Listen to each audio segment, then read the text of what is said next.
Now, a Conservative MP, Miriam Cates, has called for a police investigation into the charity Mermaids, which supports transgender, non-binary and gender-diverse children and their families. She raised the issue to the Prime Minister at PMQs on Wednesday. Mr. Speaker, over the past week, serious safeguarding failures by the children's charity Mermaids have come to light. Revelations that the charity sent breast-flattening devices to young girls behind their parents' back, promoted harmful medical and surgical procedures to children, hired a trustee with links to paedophile organisations, and a digital engagement manager who posted pornographic images online, including of himself dressed as a schoolgirl. For years, despite whistleblowers raising alarm, Mermaids have had unfettered access to vulnerable children. Does my right honourable friend agree that it has taken far too long for these concerns to be taken seriously? And does she also agree that it is high time for a police investigation into the activities of Mermaids and its staff?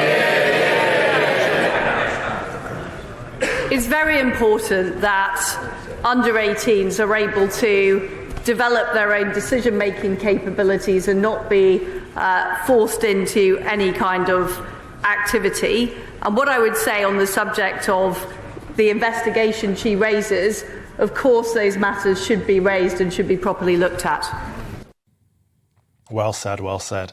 Mermaids, of course, dispute this and say it's extremely distressing that some MPs want to deny young trans people support and services without listening to their experiences. And Miriam joins me now. First of all, Miriam, thank you very much for raising that question. Can you tell our audience why you're concerned about Mermaids and think a police investigation is necessary? Yes, certainly, and good afternoon.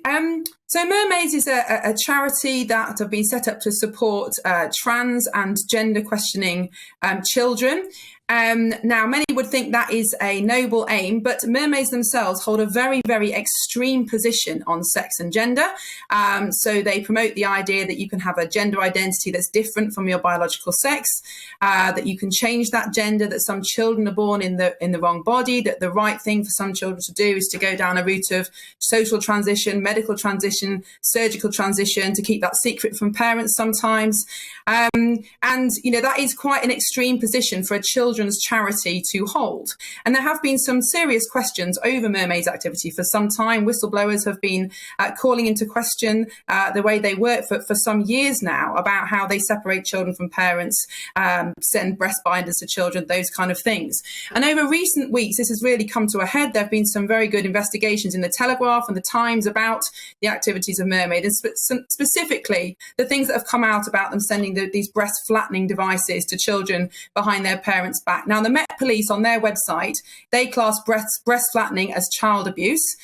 So that's, you know, clearly a big red flag. And then we've also got this kind of failure of safeguarding in the way that Mermaids have recruited some key staff. So a trustee with very obvious links to paedophile organisations that could be found by the members of the public just by a quick Google search, and this digital manager who posts pornographic images online, including of himself dressed as a schoolgirl. So at the very least, Mermaids has failed to deliver the kind of safer recruitment that you would expect a children's charity to deliver. And the fact that they are then able to access vulnerable children, whether that's online or by going into schools, I think raises some serious questions that should be investigated.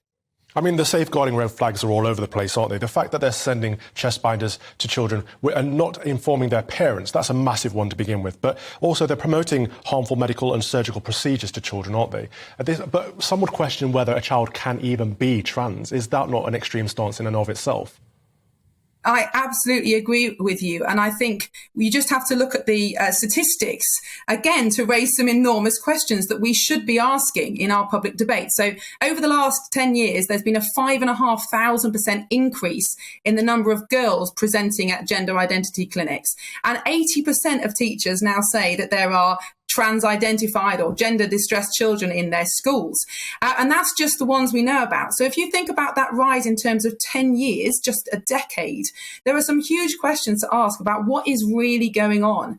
And when you get into the nuts and bolts of it, it's very apparent that many of these children have other issues that are not being investigated or supported, and instead they're just being classified as trans. So, for example, I think autistic children are very much overrepresented in children with gender distress, children who are same-sex attracted, impacted, children who are vulnerable for other reasons because perhaps they've experienced abuse or have got other vulnerabilities. And instead, charities like Mermaids and others, there are others, are saying to these children, no, we're going to push you down this route of transition. You know, all your distress, all your teenage angst can be explained by the fact that you're not actually a boy, you're a girl instead, and we'll help you to go down that path. Now, again, that is absolutely not a way to treat vulnerable children, and yet it's gone under the radar for so long. So I'm very glad that it's starting to come out into the open.